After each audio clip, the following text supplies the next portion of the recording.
miren, la diferencia que hay en la concentración de los iones, tanto en el líquido intracelular y extracelular. Esto es algo básico que ustedes deben recordar, que el líquido intracelular siempre tiene mayor concentración de ¿qué?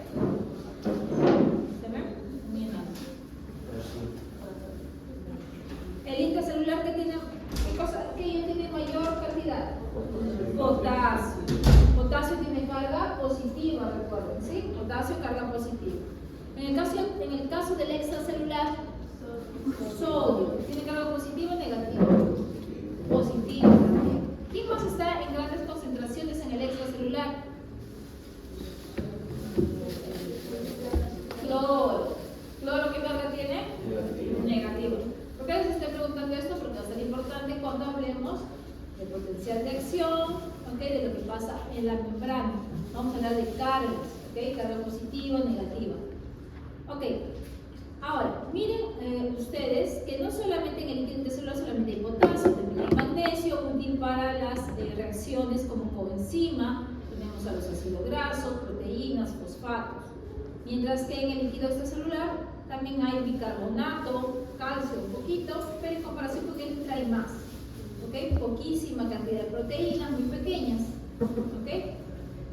Ahora, a pesar de esta distribución diferente, vemos que la osmolaridad entre ambos, intra y extracelular, se mantiene.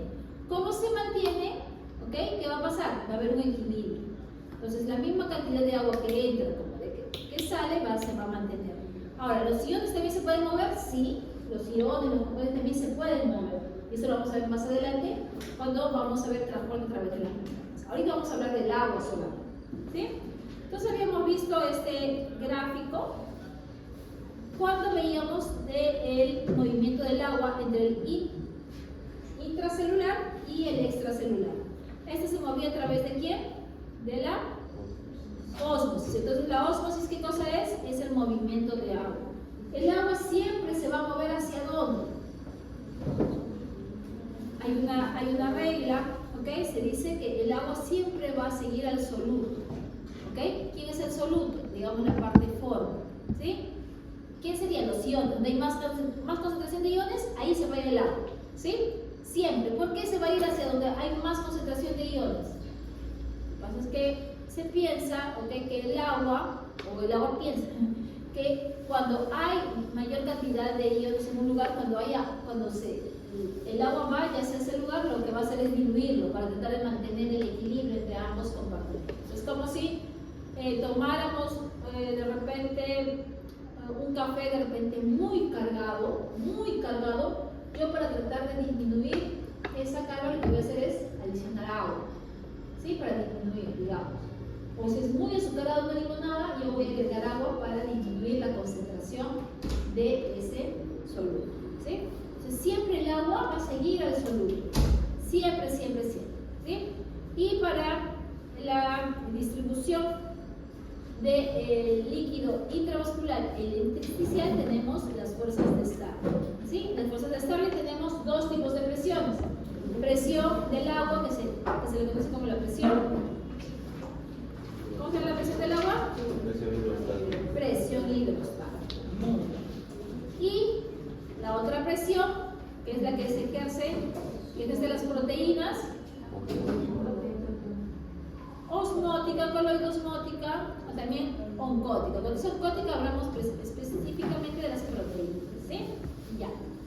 Ok, estas fuerzas, estas presiones hay tanto en el compartimiento vascular, en el capilar, como también en el intersticio, ¿ok? Entonces en el intersticio hay supresión hidrostática, supresión oncótica, y en el capilar hay supresión hidrostática y supresión oncótica, ¿sí? Ok, y eso lo vamos a ver.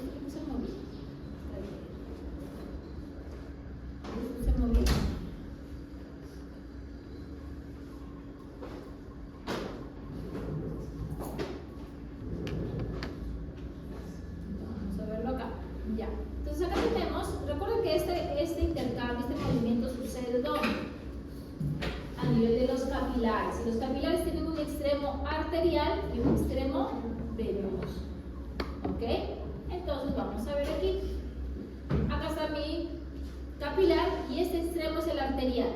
En el extremo arterial tenemos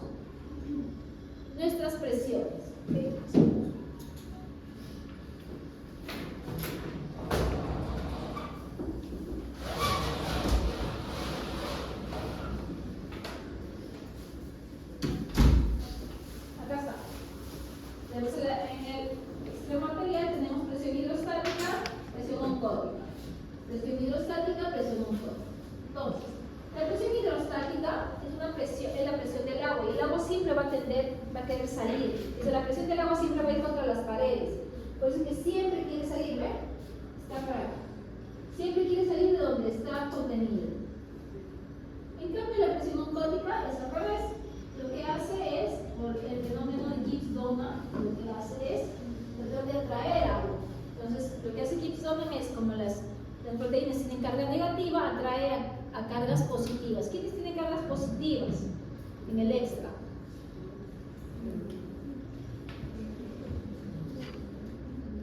Sodio. El sodio es una partícula osmóticamente activa. Cuando viene sodio, a veces para mantener el equilibrio, la electroneutralidad, siempre va a llevar al cloro. También cloro tiene carga negativa, por eso sodio y cloro siempre están en mayor concentración fuera de la célula. Entonces viene sodio y cloro y esto hace que jale agua. Entonces, por el efecto de Gibbs-Donan, las proteínas van a tratar de mantener el agua dentro. ¿Okay?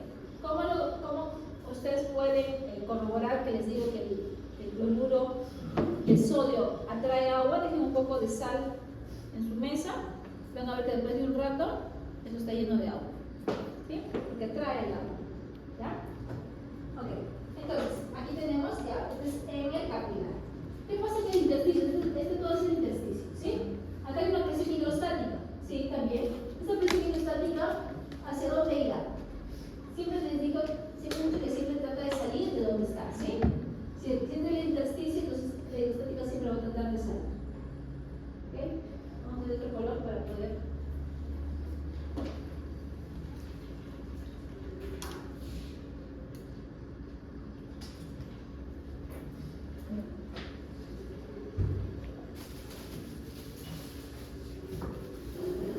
Siempre va a tratar de salir, esta es la hidrostática del intersticio. ¿Qué es el intersticio? Va a tratar de salir del intersticio, ¿sí? Mientras que la presión osmótica en el intersticio va siempre a tratar de mantener el agua dentro del intersticio, que es así. ¿Sí? ¿Está bien? ¿Entienden por qué estas flechitas son así? ¿Sí? ¿No? Ya. Ok.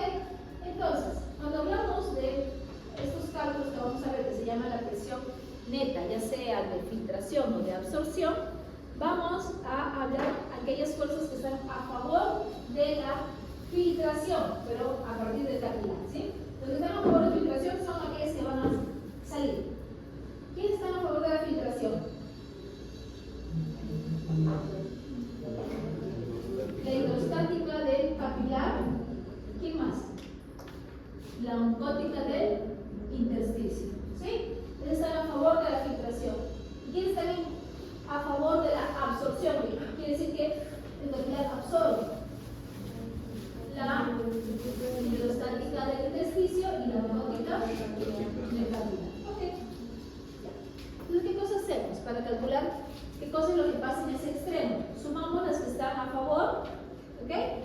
Ya sea de la absorción o de la filtración. Vamos primero sumar estas que están a favor de la filtración. Esto es 25 más 5.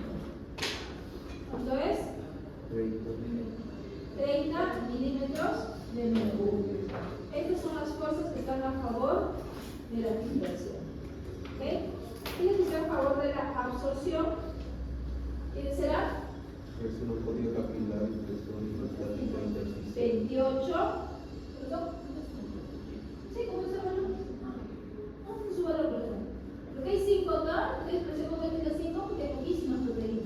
No me casi más. Ahora acá es otro, es menos 6.3. ¿Por qué es menos? Porque está yendo en contra. ¿Sí? Entonces se llama menos. Entonces acá se suma menos 6.3. ¿Esto sería? 21.7 milímetros de mercurio. Muy bien, 21.7 milímetros de mercurio. Ok. Positivo, negativo. Ya está bien. Ahora, para hacer la presión, para saber qué pasa realmente en ese extremo, si sale o ingresa agua, lo que hago es a la presión, a lo que están a favor de la filtración, a este 30, le resto el 21,5. ¿Cuánto sale? 8.3 milímetros de mercurio. 8.3 milímetros de mercurio. Muy bien, esto como es quiere decir que es una filtración. O sea, aquí lo final va a ser una filtración.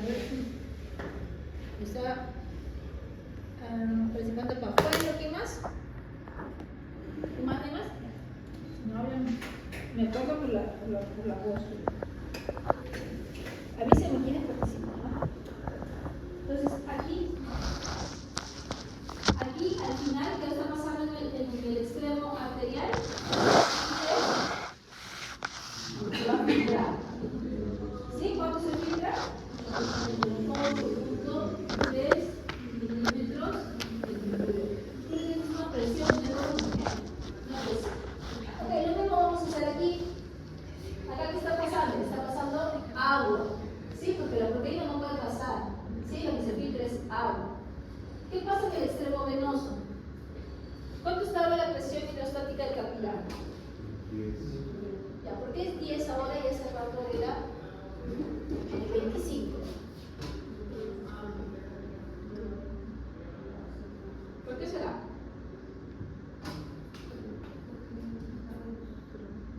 ¿Verdad? Porque ¿en qué parte se reduce?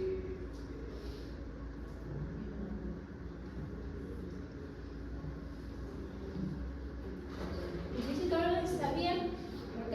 Se está reduciendo, no de 25 a 10, pero ¿dónde se ha perdido este agua? ¿Dónde está? ¿Dónde? ¿Se acuerdan de este? Aquí en ese extremo ha salido, se ha filtrado 8.3 milímetros de mercurio. Y ese movimiento no es proteína, es agua. Por eso es que la proteína permanece igual, pero la presión hidrostática sí disminuyó. ¿Ok? ¿Sí? ¿No? ¿Sí? ¿No? A ver. ¿No? Ya, miren, acá era 25, ¿no? Hicimos nuestros cálculos y en el extremo, ¿ok? Arterial, ¿qué pasó? Se dice que se va a filtrar. ¿Cuánto se filtra? 8.3. No es 8.3 ml, no. 8.3 milímetros de mercurio. ¿Pero qué cosa puede salir? Solamente agua, las proteínas no salen, ¿sí? Entonces acá salió 8.3 milímetros de mercurio. Esa agua que había ha disminuido en este vaso. Entonces, ¿qué va a pasar? Ya no va a haber tanto como había, ha disminuido. Entonces, como ha disminuido, la presión aquí también disminuye. Ahora ya no es 25, ahora es 10. ¿Sí? ¿Más o menos? ¿Por qué no baja lo mismo? Porque no estamos hablando de las mismas presiones. ¿Sí? O sea, ahora hacemos lo mismo aquí. Estamos a favor de la filtración. ¿Quiénes serían? El 10 y 5, ¿sí? Y los que son a favor de la absorción serían 28 menos 6.3. Aquí calculamos, ¿okay? La presión neta, en este caso sería la absorción, sería 15 menos 21.7, ¿sale? Menos 6.7 milímetros. 6. Menos 6.7. 6.7 milímetros. Menos 6 Muy bien. Y ahora que sale negativo, ¿qué quiere decir? Que este se va a absorber. ¿Cuánto se absorbe? 6.7 milímetros de mercurio. Ok. Acá se filtró, acá se absorbió. Ya se absorbió lo mismo, se salió 8.3 y se absorbió 6.7. No. ¿Qué estará pasando aquí? Miren, se filtró 8.3 y se filtró 6.7. ¿Cuánto es aquí la diferencia? 1.6 milímetros de mercurio. Uy, está faltando, o sea, se está quedando 1.6 milímetros de mercurio en el intersticio. ¿Qué querrá decir eso? Que puede haber un edema. La acumulación de líquido de manera anómala en el intersticio se llama edema. En este caso estaría quedando 1.6 milímetros de mercurio. ¿Sí? Pero aquí hay algo. Aquí existe lo que es los vasos linfáticos. Los vasos linfáticos, lo que van a hacer es poder llevarse. Se menciona que hasta 2 milímetros de edema, ¿sí? Entonces, va a variar muchas veces. En este caso, ¿okay? Te menciona que tenemos 1.6, que aquí dice 0.3 milímetros de mercurio, eso es por litro, ¿ok? En este caso, si es que la linfa se lleva 2 milímetros de mercurio y acá tengo 1.6, ¿se producirá un edema o no? No, porque también tiene capacidad, ¿sí? Muy bien, pues acá no va a haber edema, se está manteniendo. Pero ¿qué pasaría, okay, si es que la presión oncótica, okay, ahora disminuye? Ya no va a ser 28, ahora va a ser, digamos, 25, ¿ok? La presión oncótica ahora es 25. ¿Qué pasará? A ver, calcúlenme. 25 ahora es, ¿sí?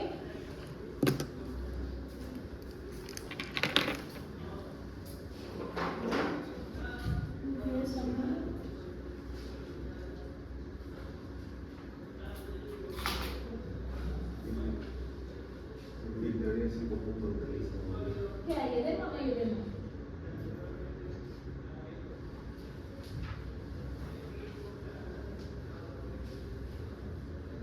No hay edema.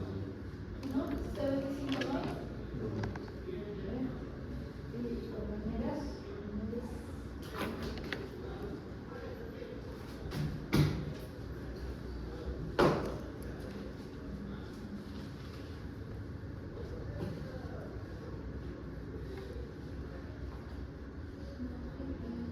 ¿ya?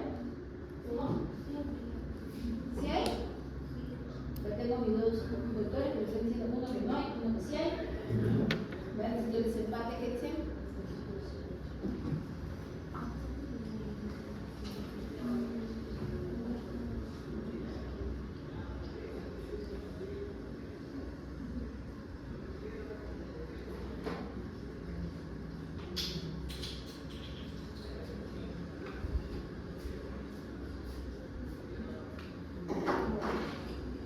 Estamos aquí, en el extremo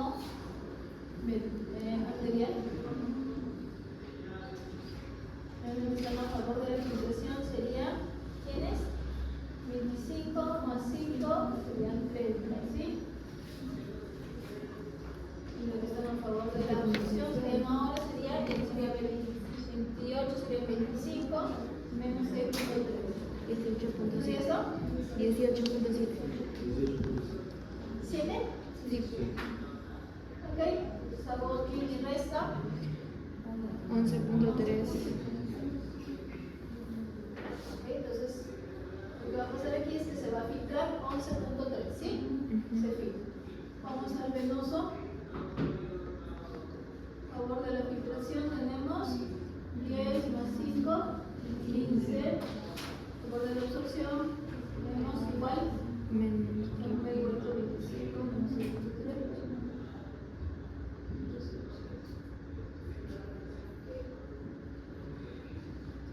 ¿Cuánto saldría? Menos 3.7.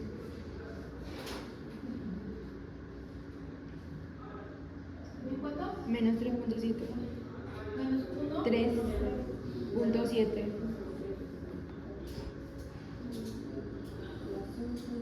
sería aquí? No solamente está saliendo entonces 11.3. 11.3 y Y está regresando 3.7. 7.6. 7.6. 7.6 milímetros de mercurio está quedando en el intersticio. Ya, pero bueno, la linfa se ayuda con 2. 5.6 milímetros de mercurio. Se está quedando 5.6 milímetros de mercurio en el intersticio. ¿Edema o no edema? ¿Ok? Entonces, ahorita estamos viendo el efecto o la causa de un edema. ¿Cuál es la causa de este edema? ¿Qué pasó? Disminución de audio. ¿Alguno? ¿Alguien que se la mano 1 y me diga? No, anda, sí, no, sí. Disminución de audio. Ahorita hemos hecho un cambio y hemos visto. ¿Ok?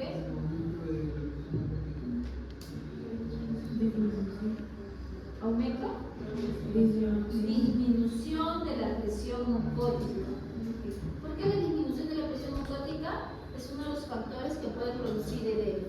¿Cuál es la función de la presión oncótica? La proteína, pero ¿qué cosa de las proteínas? Les dije, atraen, es la fuerza que hace que mantiene el agua dentro del vaso, ¿sí? ¿Por qué? Por el efecto de Gibbs-Duns, se los dije, ¿sí? Entonces, cuando la presión oncótica disminuye, ¿qué va a pasar? Es posiblemente causa de un edema. ¿Y qué cosa puede causar disminución de la presión oncótica? ¿Por qué problemas hepáticos?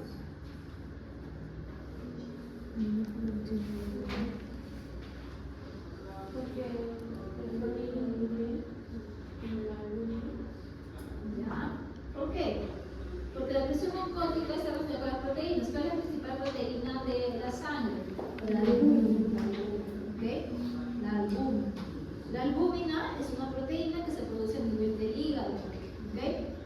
Cualquier problema hepático que podría alterar los hepatocitos, la producción, la síntesis de albúmina va a conllevar a un edema. ¿Sí? Pero no me digan así, hepático, así como que para que yo pueda llenar, ¿no? O sea, ustedes me dan palabras así sueltas, no. O sea, traten de elaborar un texto que yo pueda entender. ¿Sí? Como los que no hablan como Tarzán, ¿no? Albúmina, hepático, no me digan así, ¿sí? ¿Ya? Elaboren textos que se puedan entender. Ya, miren, un ejemplo clásico es, de repente ustedes han llevado parásitos, no sé, o de repente han visto en su clase de zoología que hay una parasitosis, ¿no? La fasciola, la fasciolasis, una de las manifestaciones es ¿qué cosa? El edema de la papada, ¿sí? ¿De acuerdo? El edema de la papada se da ¿por qué? Porque la fasciola está invadiendo el hígado. Entonces, poco a poco está disminuyendo lo que es el número de hepatocitos y por ende la producción de albúmina. Entonces, en lugares que son más sensibles, digamos, esta alteración del equilibrio de las fuerzas de Stalin se van a ver alteradas. ¿Y dónde es eso? Aquí en la papada. Por eso que una de las manifestaciones es edema de la papada. ¿Sí? ¿Cómo se produce? Por esto. Interesante, sí. A mí sí me sorprendía cómo. ¿Ok? ¿Qué otra cosa podría producir un edema? A ver, viendo solamente esto, pueden ustedes mencionar.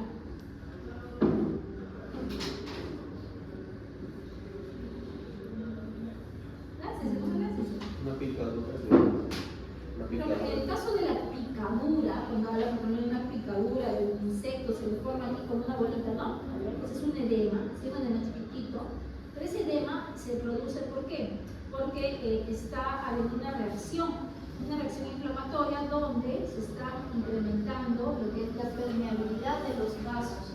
Entonces, estos vasos, los capilares, empiezan a ser más permeables, entonces dejan salir más agua. ¿Sí?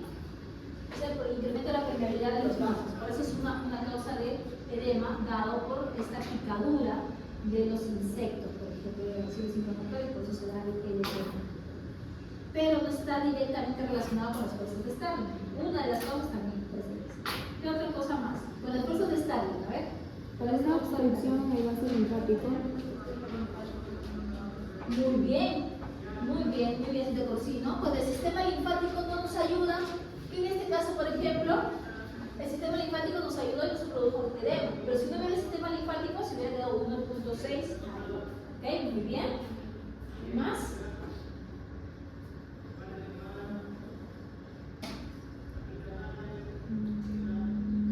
Ahí está.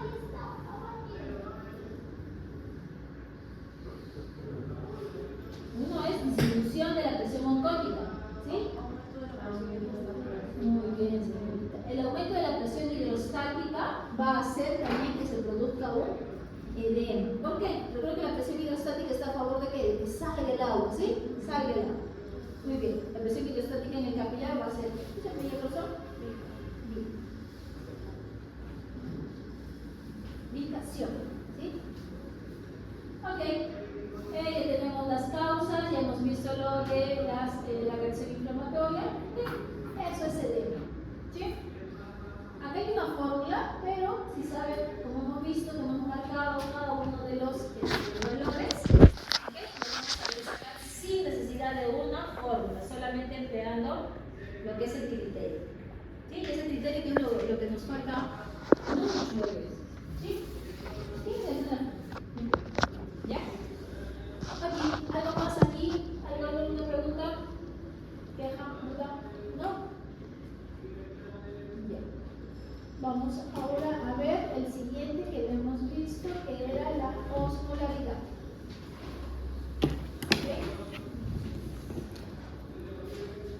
Hemos visto fuerzas de Stirling, ahora vamos a ver osmolaridad. ¿Qué pasaba con la osmolaridad? Hemos dicho también era movimiento de agua. El movimiento de agua a través de la membrana. Se puede dar a través de las alfaborinas, a través de estos proyectos que vamos a tener aquí.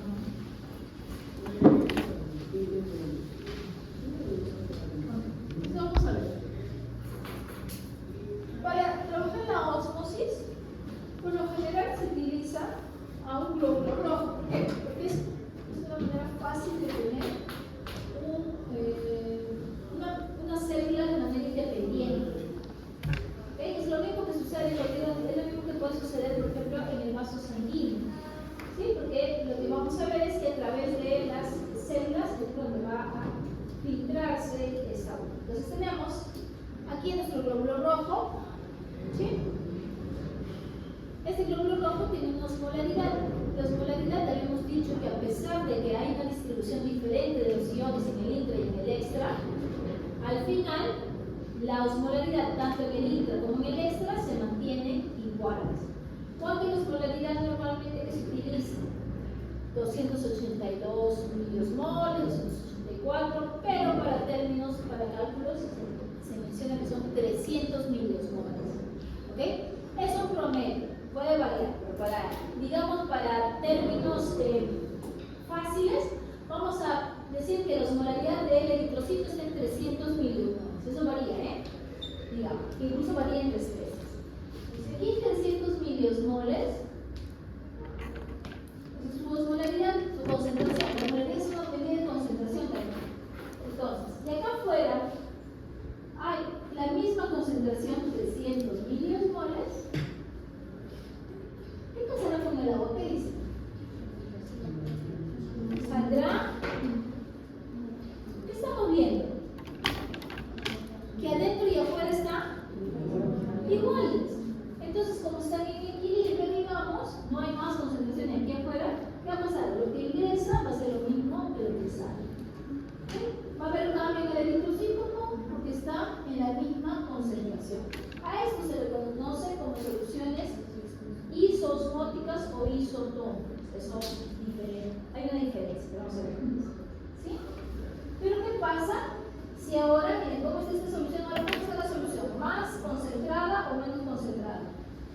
¿Se acuerda con un pico de menos concentrada? Entonces ya no será 300. Pongámosle que hay 260. ¿Ya?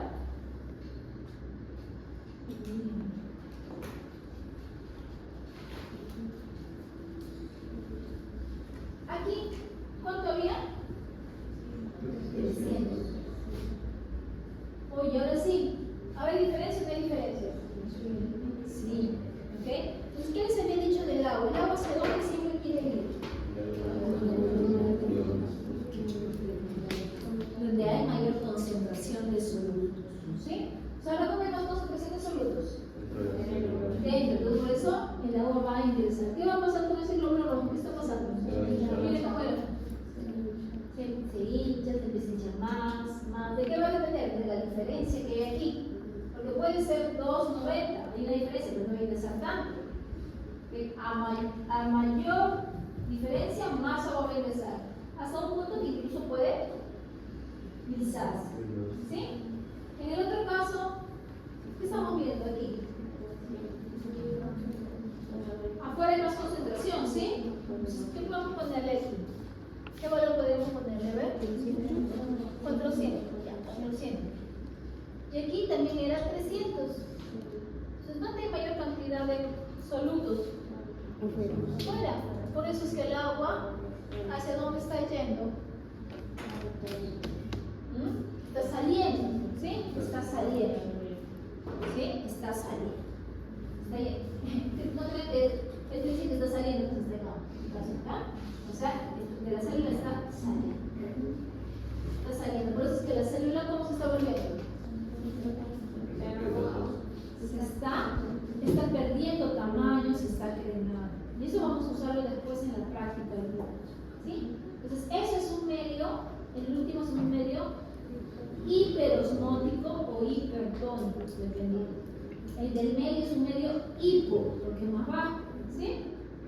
Así es como se va a mover el agua. Siempre se va a mover el agua así, siguiendo siempre al soluto.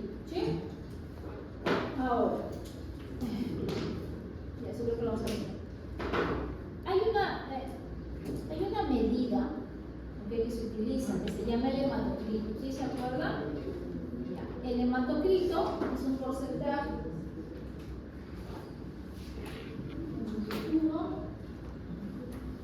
Y yo lo que mido, después de meterlo a la centrífuga, es que aquí empieza a quedarse mucho glóbulo rojo y este es el plasma, ¿sí? Pero aquí glóbulo rojo, plasma. Esto, digamos que esto es una muestra control, no una muestra normal, digamos que tiene de hematocrito 35%. Si yo una muestra de sangre la someto a una solución hipoosmótica, aquí como este, ¿creen ustedes que variará este hematocrito o no? ¿Qué dicen?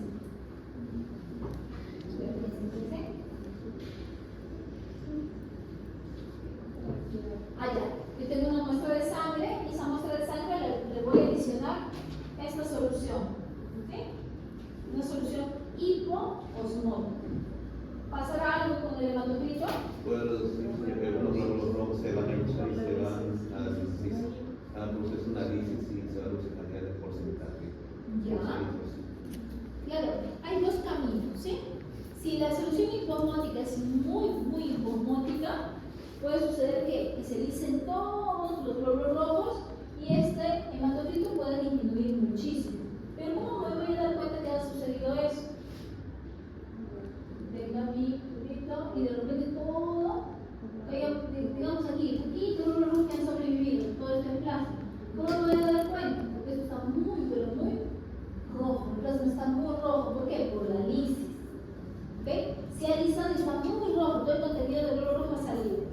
Ese es un camino, cuando es mucho. Pero otro camino sería, ¿cuál? Que el hematocrito podría incrementarse. ¿Por qué se incrementaría? Por aumento de tamaño. ¿Por qué? Porque los glóbulos rojos, como se han empezado a ganar agua, han empezado a hincharse. Como se hincha, el hematocrito incrementa. No es por el número de glóbulos rojos que se ha incrementado, sino es por solamente el volumen. ¿Por qué? Porque el hematocrito es un porcentaje. La misma dinámica con la solución hiperosmótica. ¿Qué pasaría con el hematocrito? Disminuiría. ¿Por qué? Porque el tamaño de los glóbulos rojos disminuiría. ¿Qué diferencia habría con una solución hipoosmótica? Esta es la que lisó mucho. ¿Cuál sería la diferencia? Si los dos tienen un hematocrito bastante bajo. ¿Ah? Que es hipoosmótica va a reducir por la ruptura de lo que se menciona. Ya, pero ¿cómo yo evidencio eso? O sea, yo tengo así mis dos color de piel. El color del plasma va a evidenciar eso, ¿sí? Entonces, cuando tengan sus respuestas, no crean que es algo obvio, traten de explicarlo, porque una cosa es que yo les estoy preguntando ahorita y otra en el examen, yo no poner, sí hay diferencia, porque en una lisis ya, de cómo veo la lisis, ¿okay? Cómo la evidencio la lisis, ¿sí? Ya. Eso es, ¿okay? En el caso de lo que es oso. Y en caso si uno pudiera ver la coloración del plasma, también se podría basar por el volumen corpuscular o no sé. Lo que pasa es que cuando tú ves el volumen corpuscular medio, eso tú tienes que hacer un análisis de sangre. Porque en los análisis de sangre creo que no ponen si sale con coloración tal. Claro, en todas las, por lo general, son pruebas diferentes. ¿Okay? Ahorita estamos hablando solamente de hacer nuestro hematocrito, nuestro microhematocrito un examen de sangre como tal. Pero en clínica. En la clínica, ahí vas a tener otros parámetros que son diferentes.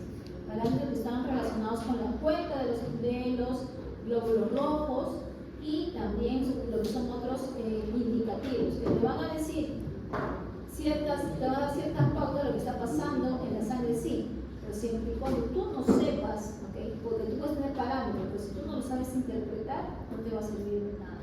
Y no sabes lo básico, porque muchas veces piensan que porque un hematocrito está dentro de los valores normales, el animal está bien. No, el hematocrito solamente es una herramienta, como cualquier examen. Ahora, los médicos, paréntesis, el otro día una colega, la amiga de una colega le pidió ayuda porque quería una resonancia magnética, era porque su proyecto se había fisurado, ¿ok? Una parte y le estaban pidiendo una resonancia magnética, ¿ok? Era una fisura, incluso quería operación, cirugía, no sé qué. Solamente un cabestrillo, una fijación que hicieron con vendaje y se soluciona, ¿no? Entonces, la solución no siempre es. Nosotros tenemos en nuestro caso muchos exámenes que antes no había. Porque antes hacer hematocrito era parte de la clínica normal, pero ahora ya no. ¿Por qué tú lo metes a una maquinita y te lo saca? Pero esto, el hematocrito te da muchas señales porque te hace ver, ¿no? El plasma, te hace ver, muchas veces conoces el frotis también, el tipo de células. Aunque ahora hay unas máquinas mucho más modernas también, que incluso te hacen el frotis y te ponen ahí célula por célula, como si tú estuvieras viendo. Claro, eso cuesta muy cara, ¿no? Ahorita no las tienen. Pero actualmente en el mercado sí existe. Entonces, siempre el gol estándar era, en hematoclínica, era el frotis, el hacer esta prueba de tipo manual, porque la máquina a veces no te iba a dar.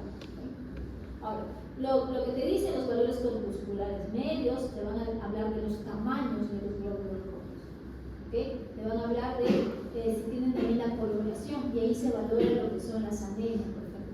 Las anemias microcíticas, macrocíticas, hipocrómicas, hipercrómicas, o normocrómicas, o normocíticas. Ya, eso es otra cosa, ¿sí? Pero estamos hablando de nuestro aquí, lo que estamos viendo ahorita, ¿sí? Si me meten ahí otro parámetro que no hemos visto, lastimosamente no se va a tomar en cuenta, ¿sí? ¿Ya? Entonces, estamos viendo el transporte de agua. Ahora vamos a ver el transporte a través de la membrana, pero de los solutos. ¿Okay? Acá tenemos la membrana celular, y la membrana celular no es otra cosa que una bicapa lipídica. Esta bicapa lipídica está compuesta de fosfolípidos, está compuesta de proteínas, además de algunos restos de carbohidratos. Los carbohidratos pueden ser no solamente parte estructural, sino también pueden servir para el diagnóstico. Por ejemplo, muchas de ellas son componentes de los factores sanguíneos. ¿Sí? También el glucocálix, una cosa importante. Entonces, los fosfolípidos que están aquí tienen estructuras y la distribución va a ser diferente, tanto en la capa interna como en la capa externa. Ustedes ven, en la capa externa hay coloraciones diferentes, las cabecitas de los fosfolípidos son diferentes a las que están en la cara interna. ¿Qué quiere decir? Que la distribución de los fosfolípidos va a ser diferente tanto en la cara interna como en la cara externa. Además, estos fosfolípidos van a estar en constante movimiento, ya sea que se van a mover entre ellas, en los costados, o van a pasar de la capa interna a la capa externa. ¿Ok? Y esto gracias a enzimas, como por ejemplo las lipasas, ¿ok? Las escramblasas que hacen el cambio. Estos cambios que van a permitir, por ejemplo, una de ellas es que se pueden marcar. Un ejemplo claro es el caso de los glóbulos rojos. En el caso de los glóbulos rojos, la distribución de los fosfolípidos es esta.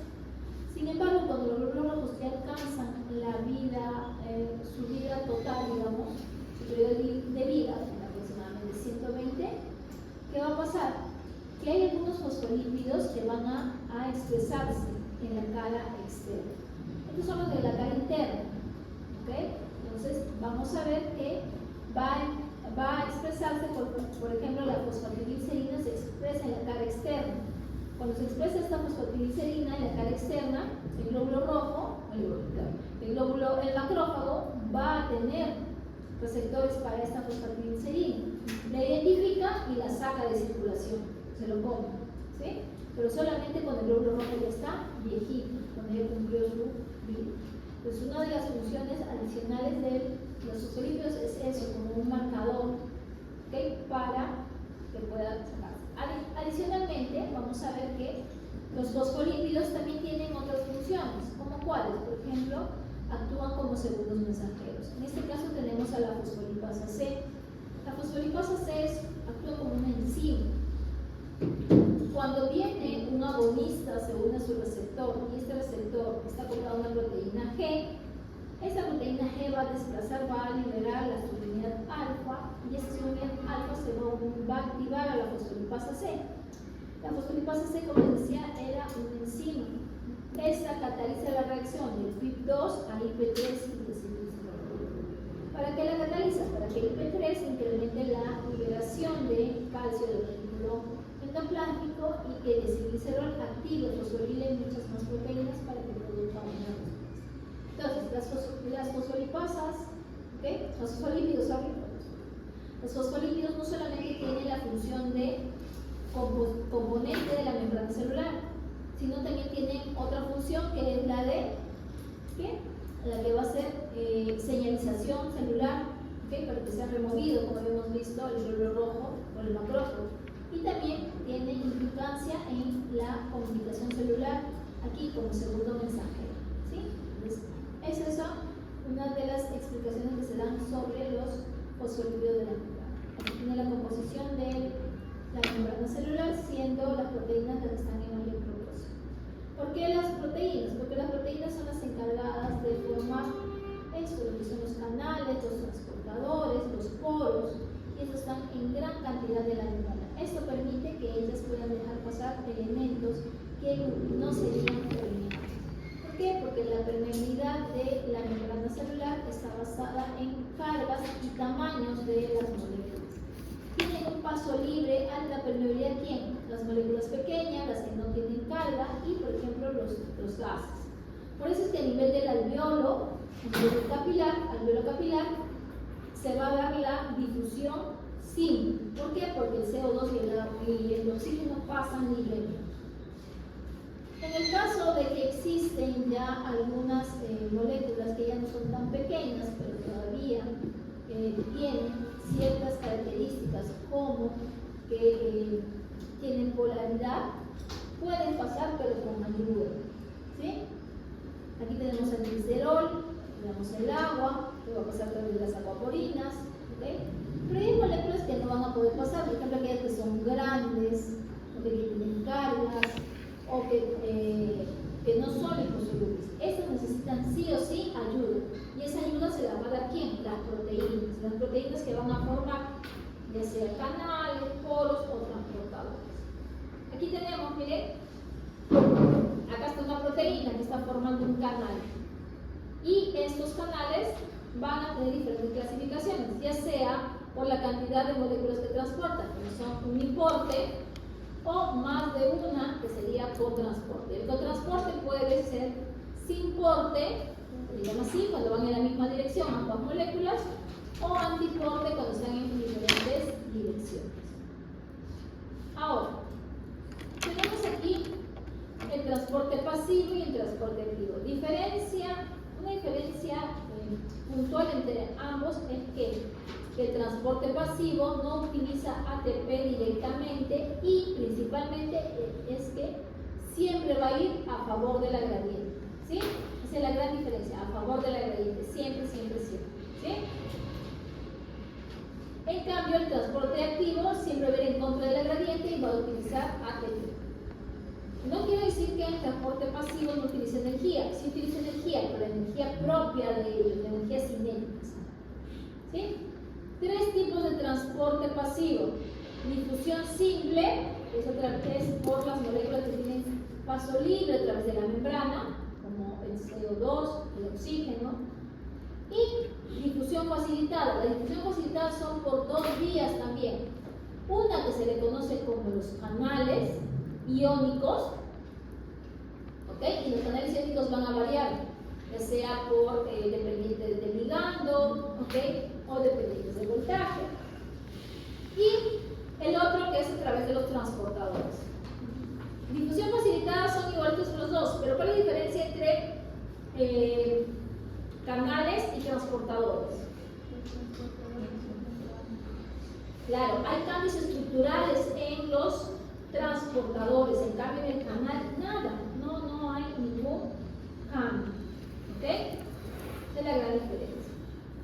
¿Ya está? Estos son los canales iónicos, canales de fuga, que están siempre abiertos los de potasio. Estos son los canales dependientes de voltaje, que se van a abrir siempre y cuando haya un cambio de voltaje en la membrana.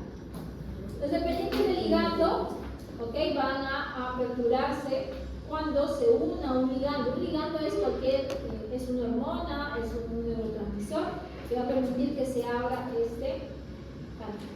¿Sí? Recuerden que lo que ingresa no es el neurotransmisor, no ingresa la hormona, sino ingresa el ion, se llaman canales iónicos. Los canales iónicos son específicos para, ¿okay? Para una molécula. ¿Qué más tenemos aquí? Okay. Acá hay un ejemplo claro acerca de los diferentes transportadores, diferentes transportadores de la membrana. Tenemos primero aquí lo que es la difusión facilitada, que es el glucin, que es un transportador. Entonces lo que va a transportar es la glucosa, va a ingresar glucosa al enterocito y aquí esta fructosa va a salir a través del glutos, que es difusión facilitada también, pero que está a nivel de la membrana vasolateral. ¿Ok?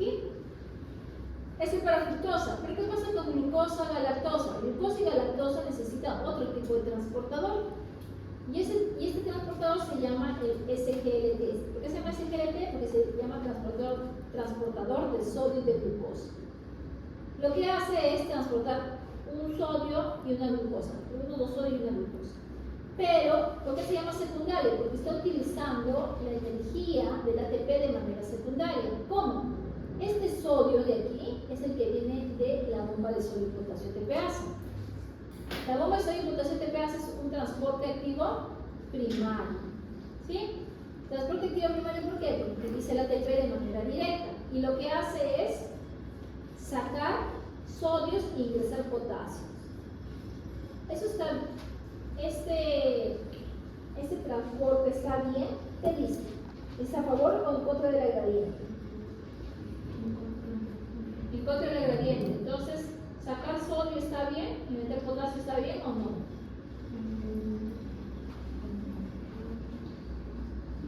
¿Dónde hay más sodio? En el extra, ¿sí? Está sacando sodio, está hacia el extra. Ah, está bien, está en contra de la gradiente. Está metiendo potasio al intra. Sabemos que en el intra hay más potasio, entonces sí está yendo en contra de la gradiente. Entonces, la actividad de la bomba de sodio y potasio en TPase hace que se incremente o que saque sodio al medio y este sodio está siendo utilizado junto con la glucosa para que ingrese al enterocito. Nos está tomando de segunda lo que es la energía de la ATP. ¿Sí? ¿Y por qué también es considerado transporte secundario? Por su principal característica que va en contra de la gradiente. ¿Sí? Vamos. Ya. ¿Qué otros ejemplos tenemos de transporte activo primario? ¿Conocen otras bombas? Bomba de calcio. ¿Ok? ¿Qué cosa hace la bomba de calcio? Recapta calcio y lleva el calcio hacia el túbulo circular. ¿Sí? ¿Otra bomba tenemos? La bomba de protones. ¿Dónde está la bomba de protones?